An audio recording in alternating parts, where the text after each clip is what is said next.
الكافرين عذاب النار. يا أيها الذين آمنوا إذا لقيتم الذين كفروا زحفا فلا تولوهم الأدبار ومن يولهم يومئذ ظلمه وإذا متحركا لقتال أو متحيزا إلى فئة فقد باء بغضب من الله ومأواه جهنم وبئس المصير. فلم تقتلوهم ولكن الله قتلهم وما رميت إذ رميت ولكن الله رماه ليبلي المؤمن منه بلاء حسنا إن الله سميع عليم. ذلكم أن الله مهل كيد الكافرين. إن تستفتحوا فقد جاءكم الفتح وإن تنتهوا فهو خير لكم وإن تعودوا نعود فلن تغني عنكم فئتكم شيئا ولو كثرت وأن الله مع المؤمنين. يا أيها الذين آمنوا أطيعوا الله ورسوله ولا تولوا عنه وأنتم تسمعون ولا تكونوا كالذين قالوا سمعنا وهم لا يسمعون. إن شر الدواب عند الله الصم والبكم الذين لا يعقلون. لو علم الله فيهم خيرا لأسمعهم ولا أسمعهم لتولوا وهم معرضون وعقرهم نفاقهم في قلوبهم إلى يوم يلقونه بما أخلفوا الله ما وعدوه وبما كانوا يكذبون. يا أيها الذين آمنوا استجيبوا لله وللرسول إذا دعاكم لما يحييكم واعلموا أن الله يحول بين المرء وقلبه وأنه إليه تحشرون. واتقوا فتنة لا تصيبن الذين ظلموا منكم خاصة واعلموا أن الله شديد العقاب. واذكروا إذ أنتم قليلا مستضعفون في الأرض تخافون أن يتخطفكم الناس فآواكم وأيدكم بنصره ورزقكم من الطيبات لعلكم تشكرون. يا أيها الذين آمنوا لا تخونوا الله والرسول وتخونوا أماناتكم وأنتم تعلمون واعلموا أنما أموالكم وأولادكم فتنة وأن الله عنده أجر عظيم. يا أيها الذين آمنوا إن تتقوا الله يجعل لكم فرقانا ويكفر عنكم سيئاتكم ويغفر لكم الله ذو الفضل العظيم. ويذكر لك الذين كفروا يثبتوك أو يقتلوك أو يخرجوك ويمكرون ويمكر الله وهو خير الماكرين. وإذا تتلى عليهم آياتنا قالوا قد سمعنا لو نشاء ونقول مثل هذا إن هذا إلا أساطير الأولين. إذ قالوا اللهم إن كان هذا هو الحق من عندك فأمطر علينا حجارة من السماء وائتنا بعذاب أليم. وما كان الله ليعذبهم وأنت فيهم وما كان الله معذبهم وهم يستغفرون. فما لهم ألا يعذبهم الله وهم يصدون عن المسجد الحرام ولو كانوا أولياءه إذا تتقون ولكن أكثرهم لا يعلمون. ما كان صلاتهم عند البيت إلا مكاء وتصديق فذوقوا العذاب بما كنتم تكفرون. إن الذين كفروا ينفقون أموالهم ليصدوا عن سبيل الله فسينفقونها ثم تكون عليهم حسرة ثم يغلبون والذين كفروا إلى جهنم يحشرون. يميز الله الخبيث من الطيب ويجعل الخبيث بعضهم على بعض فيحكمه جميعا فيجعله في جهنم أولئك هم الخاسرون. وللذين كفروا إن يمسهم يغفر لهم ما قد سلف وإن يعودوا فقد مضت سنة الأولين. وقاتلهم حتى لا تكون فتنة ويكون الدين كله لله فإن انتهوا فإنهم ما يعملون بشيء ويتولوا فاعلموا أن الله مولاكم نعم المولى ونعم النصير. واعلموا أن ما غنمتم من شيء فأن لله خمسه وللرسول ولذي القربى واليتامى والمساكين وابن السبيل إن كنتم آمنتم بالله وما أنزلنا على عبدنا يوم الفرقان يوم تقدم على الله على كل شيء قدير. إذ أنتم بالعدوة الدنيا وهم بالعدوة القصوى والركب أسفل منكم ولو تواعدتم لاختلفتم في الميعاد ولكن يقضي الله أمرا كان مفعولا يهلك من هلك عن بينة ويحيى من حي عن بينة وإن الله لسميع عليم. إذ يريكهم الله في منامك قليلا ويراكهم كثيرا لخشيتم ولتنازعتم في الأمر ولكن الله سلم إنه عليم بذات الصدور. وإذ يريكمهم إذ التقيتم في أعينكم قليلا ويقللكم في أعينهم ليقضي الله أمرا كان مفعولا وإلى الله ترجع الأمور. يا أيها الذين آمنوا إذا لقيتم فئة فاثبتوا واذكروا الله كثيرا لعلكم تفلحون. وأطيعوا الله ورسوله ولا تنازعوا فتفشلوا وتذهب ريحكم واصبروا إن الله مع الصابرين. ولا تكونوا كالذين خرجوا من ديارهم بطرا ورئاء الناس ويصدون عن سبيل الله والله بما يعملون محيط. وإذ زين لهم الشيطان أعمالهم وقال لا غالب لكم اليوم من الناس وإني جار لكم فلما تراءت الفئتان نكصوا على عقبيه وقال إني بريء منكم إني أرى ما لا ترون إني أخاف الله وشديد العقاب. إذ يقول المنافقون والذين في قلوبهم مرض غر هؤلاء دينهم ومن يتوكل على الله فإن الله عزيز حكيم. ألم ترى إن يتوفى الذين كفروا الملائكة يضربون وجوههم وأدبارهم وذوقوا عذاب الحريق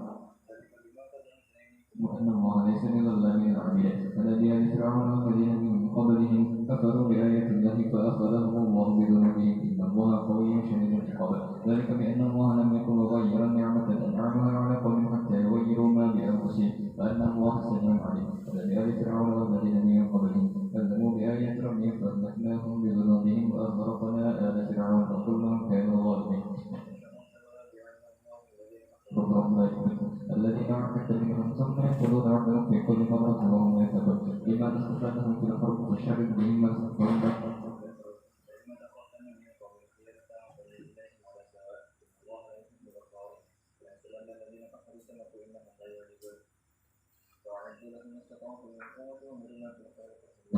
برباط الخير ترهبون به عدو الله وعدوكم وآخرين من دونه لا تعلمونهم الله يعلمهم وما تنفقون من شيء في سبيل الله يوفى إليكم وأنتم لا تظلمون وإن جنحوا للسلم فاجنح لها وتوكل على الله إنه هو السميع العليم وإن يريدوا أن يخدعوك فإن حسبك الله الذي أيدك بنصره وبالمؤمنين وألف بين قلوبهم لو أنفقت ما في الأرض جميعا ما ألفت بين قلوبهم ولكن الله ألف بينهم إنه عزيز حكيم يا أيها النبي حسبك الله ومن اتبعك من المؤمنين يا أيها النبي حرض المؤمنين على القتال إن يكن منكم 20 صابرون يغلبوا 200 وإن يكن منكم 200 يغلبوا 1000 من الذين كفروا بأنهم قوم لا يفقهون الآن خفف الله عنكم وعلم أن فيكم ضعفا فإن يكن منكم 100 صابرة يغلبوا 200 وإن يكن منكم 1000 يغلبوا 2000 بإذن الله والله مع الصابرين وما كان لنبي أن يكون له أسرى حتى يسخن في الأرض تريدون عرض الدنيا والله يريد الآخرة بالحكيم لولا كتاب من الله سبق لمسكم فيه ما أخذتم فيه عذاب فقل إما ولدتم حلالا طيبا واتقوا الله إن الله غفور رحيم يا أيها النبي جاهد الكفار والمنافقين يا أيها النبي قل لمن في أيديكم من الأسرى يعلم أن في قلوبكم خيرا يؤتكم خيرا مما أخذ منكم ويغفر لكم والله غفور رحيم وإن يريدوا خيانتك فقد خانوا الله من قبل فأنت منهم والله عليم حكيم إن الذين آمنوا والذين هاجروا وجاهدوا بأنفسهم والذين آووا ونصروا أولئك بعضهم أولياء بعض والذين آمنوا ولم يهاجروا ما لكم من ولايتهم من شيء حتى يهاجروا وإن استنصركم في الدين فعليكم النصر إلا على قوم بينكم وبينهم ميثاق الله بما تعملون بصير والذين كفروا بعضهم أولياء بعض إلا تفعلوه تكون فتنة في الأرض وفساد كبير والذين آمنوا وهاجروا وجاهدوا في سبيل بأموالهم والذين آمنوا وهاجروا وجاهدوا بأموالهم وأنفسهم في سبيل الله ورسولوا أولئك هم المؤمنون حقا لهم مغفرة ورزق كريم والذين آمنوا من بعد وهاجروا وجاهدوا معكم فأولئك منكم وأولو الأرحام بعضهم أولى ببعض في كتاب الله إن الله من كل شيء عليم أعوذ بالله من الشيطان الرجيم براءة من الله ورسوله إلى الذين عاهدتم من المشركين فسيحوا في الأرض 4 أشهر واعلموا أنكم غير معجز الله وأن الله مخزي الكافرين فأذانوا من الله ورسوله إلى الناس يوم الحج الأكبر أن الله بريء من المشركين ورسوله فإن تبتم فهو خير لكم وإن توليتم فاعلموا أنكم غير معجز الله وبشر الذين كفروا بعذاب أليم إلا الذين عاهدتم من المشركين ثم لم ينقصكم شيئا ولم يظاهروا عليكم أحدا فأتموا إليهم عهدهم إلى مدتهم إن الله يحب المتقين فإذا سلخ الأشهر الحرم فاقتلوا المشركين حيث وجدتموهم وخذوهم واحصروهم وقعدوا لهم كل مرصد فإن تابوا وأقاموا الصلاة وآتوا الزكاة فخلوا سبيلهم إن الله غفور رحيم إن أحد من المشركين استجارك فأجره حتى يسمع كلام الله ثم أبلغه مأمنه ذلك بأنهم قوم لا يعلمون كيف يكون للمشركين عهد عند الله وعند رسوله إلا الذين عاهدتم عند المسجد الحرام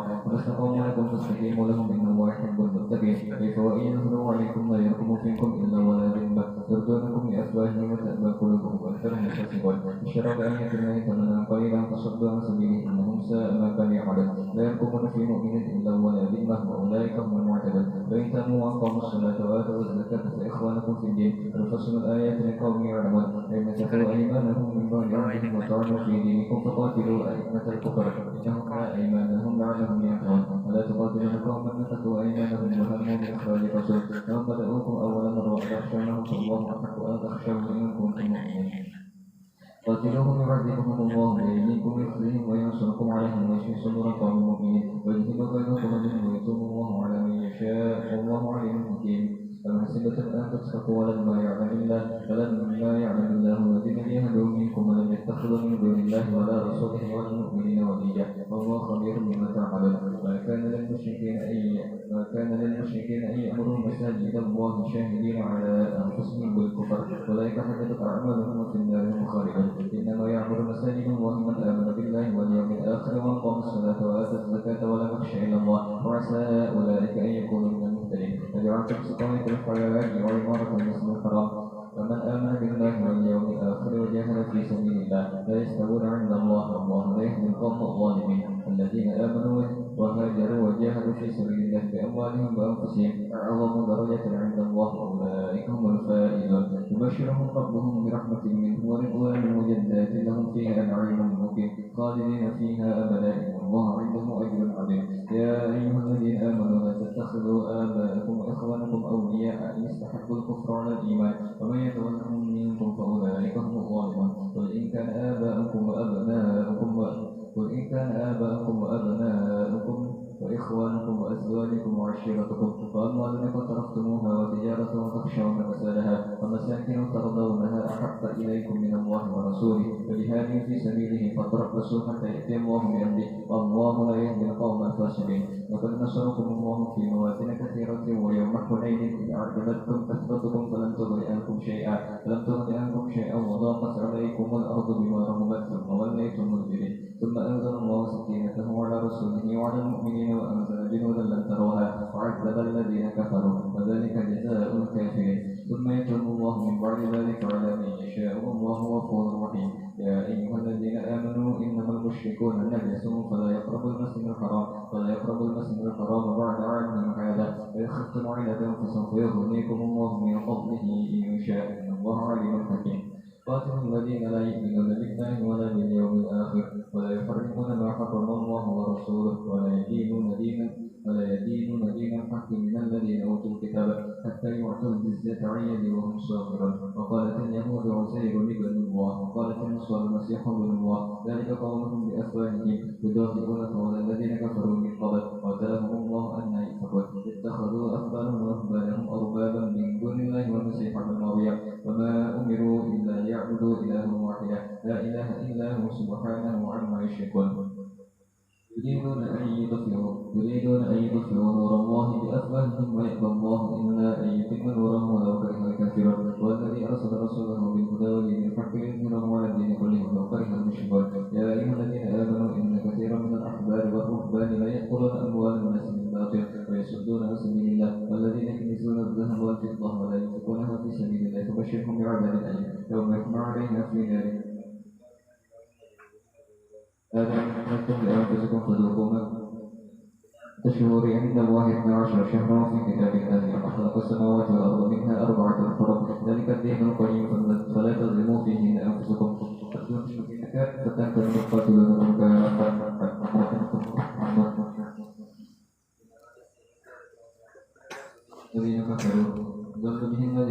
الذين كفروا يحلونه عاما ويحرمونه عاما ليوافوا عدة ما حرم الله ويحلوا ما حرم الله زين لهم سوء أعمالهم والله لا يهدي القوم الكافرين يا أيها الذين آمنوا ما لكم إذا قيل لكم انفروا في سبيل الله ثاقلتم إلى الأرض رضيتم بالحياة الدنيا من الآخرة فما متاع الحياة الدنيا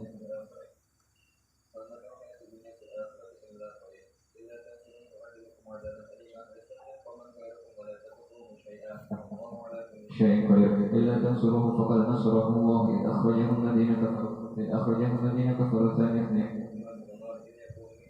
إلى تحزن إن الله معنا فأنزل الله سكينته على رسوله عليه وأيده بجنود وأنزل الله سكينته على رسوله وعلى المؤمنين لم تروها وجعل كلمة الذين كفروا السفلى وكلمة الله هي العليا والله عزيز حكيم لينفروا خفافا وثقالا وجاهدوا بأموالكم وأنفسكم في سبيل الله ذلكم خير لكم إن كنتم تعلمون لو كان عرضا قريبا وسفرا قاصدا لاتبعوك ولكن بعدت عليهم الشقة وسيحلفون بالله لو استطعنا لخرجنا معكم إن كن أنفسهم والله يعلم إنهم لكاذبون عفى الله أن كلم أذنك لهم حتى يتبين لك الذين صدقوا وتعلم الكاذبين لا يستأذنك الذين يؤمنون بالله واليوم الآخر لا يستأذنك الذين يؤمنون بالله واليوم الآخر أن يجاهدوا بأموالهم وأنفسهم الله عليم بالمتقين إنما يستأذنك الذين لا يؤمنون بالله واليوم الآخر وارتابت قلوبهم فهم في ريبهم يترددون ولو أرادوا الخروج لأعدوا له عدة ولكن كره الله بعثهم وثبتهم في مقعود مع القاعدين لو خرجوا فيكم ما زادوكم إلا خبالا ولأوضعوا خلالكم يبغونكم الفتنة وفيكم وسمعون لهم والله عليم بالظالمين. لقد ابتغوا الفتنة من قبل وقلبوا لك الأمر حتى جاء الحق وظهر أمر الله وهم كارهون ومنهم من يقول ائذني ولا تفتني ألا في الفتنة سقطوا وإن جهنم لمحيطة بالكافرين يحسنك سنة رسولهم ويحسنك مسيرة يقول قد أخذنا أمرنا من قبل ويتولوا وهم فرحون ولا يصيبنا إلا ما كتب الله لنا هو مولانا وعلى الله فليتوكل المؤمنون وسنتربصون بنا إلا إحدى الحسنيين ونحن نتربص بكم أن يصيبكم الله بعذاب من عنده أو بأيدينا فتربصوا إنا معكم متربصون قل أنفقوا طوعا أو كرها لن يتقبل منكم إنكم كنتم قوما فاسقين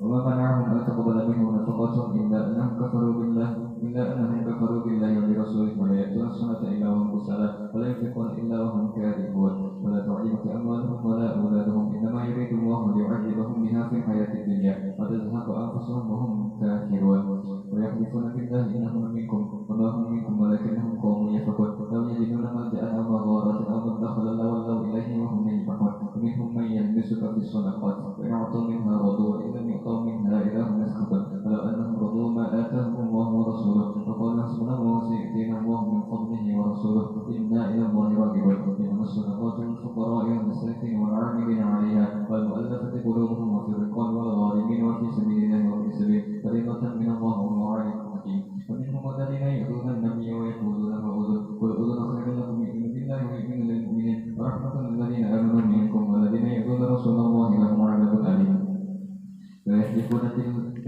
يحلفون بالله لكم ليرضوكم الله ورسوله أحق أن يرضوه إن كانوا مؤمنين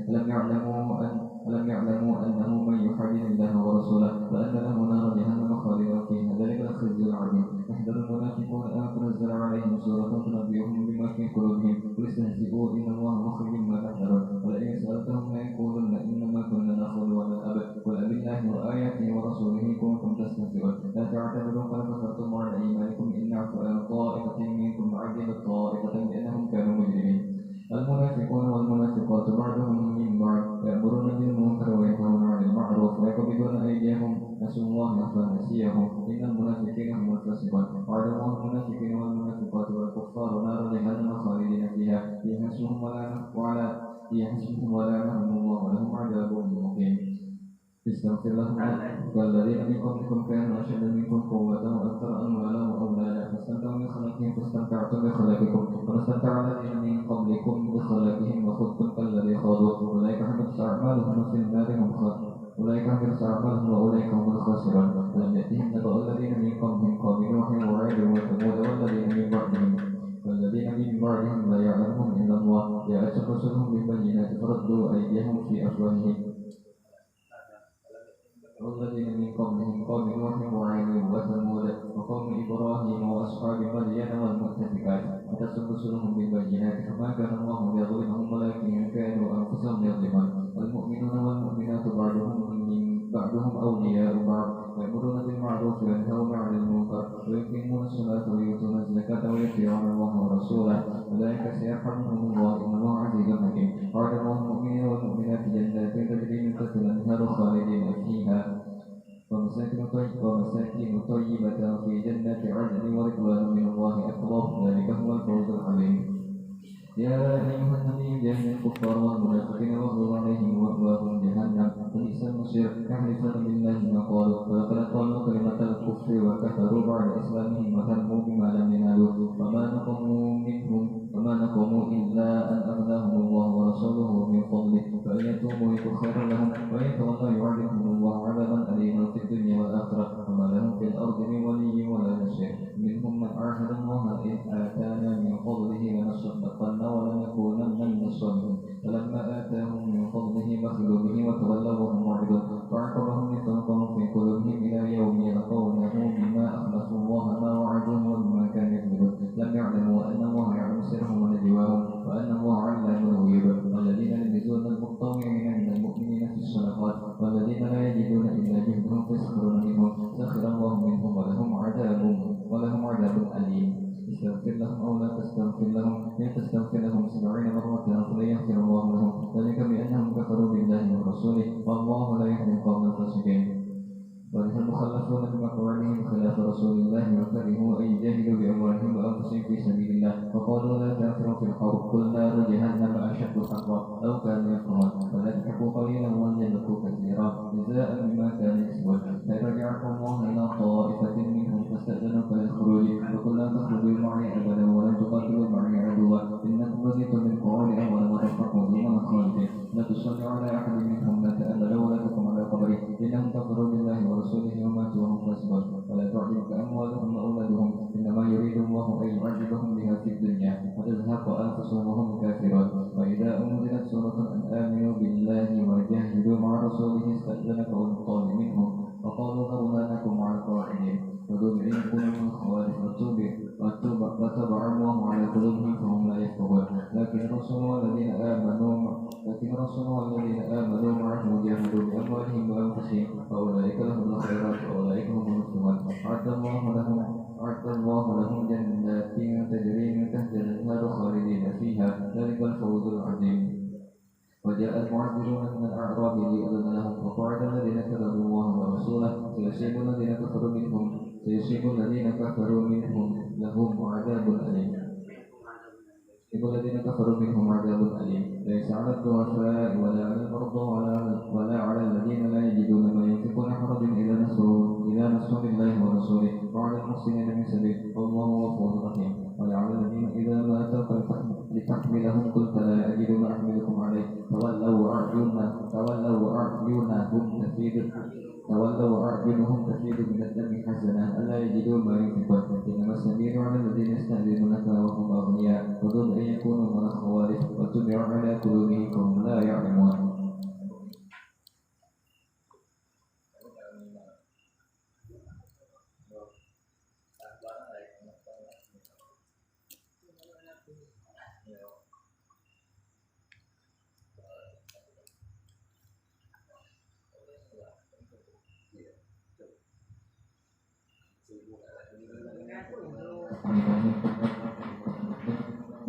ومن أخباركم يرى الله عملكم ورسوله ثم تردون إلى عالم الغيب والشهادة فينبئكم بما كنتم تعملون يحلفون بالله لكم إذا انقلبتم إليهم لتعرضوا عنهم فاعرضوا عنهم إنهم رجس ومأواهم جهنم جزاء بما كانوا يكسبون يحلفون لكم لترضوا عنهم فإن ترضوا عنهم فإن الله لا يرضى عن القوم الفاسقين الأعراب أشد كفرا ونفاقا ويجدروا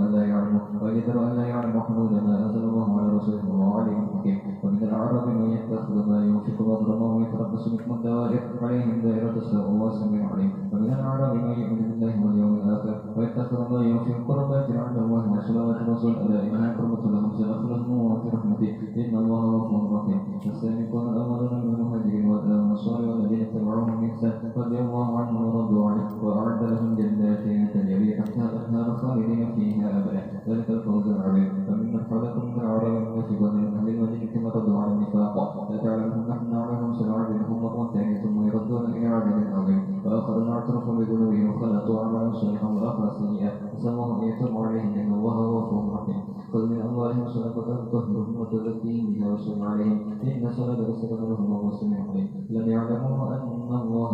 يعلموا أن الله هو يقبل التوبة عن عباده ويأخذ الصدقات وأن الله هو التواب الرحيم فقل اعملوا فسيرى الله عملكم ورسوله والمؤمنون وستردون إلى عالم الغيب والشهادة فينبئكم بما كنتم تعملون وآخرون مرجعون لأمر الله إما يعذبهم وإما يتوب عليهم والله عليم حكيم والذين اتخذوا مسجدا ضرارا وكفرا وتفريقا بين المؤمنين ورسوله من حرم الله ورسوله من قبل ويحلفون إن أردنا إلى الحسنى والله يشهد إنهم يكذبون لا تكن فيه أبدا مسجد أسس على التقوى من أول يوم أحق أن تكون فيه رجال يحبون أن يتطهروا والله يحب المطهرين ومن أسس بنيانه على تقوى من الله ورضوان خير أما أسس بنيانه على شفا جرف نار فالنار به في نار جهنم والله لا يهدي القوم الظالمين وبهم إلا أن تفتح كتبهم والله عليم حكيم إن الله شرع للمؤمنين أنفسهم وأموالهم محمودا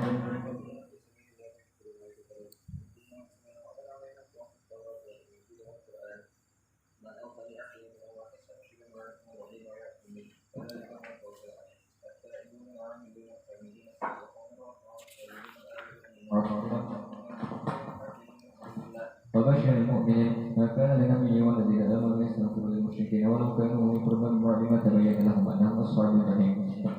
استغفار إبراهيم لأبيه إلا عن موعظة وعدها إياه فلما تبين له أنه عدو لله تبرأ منه إبراهيم العوار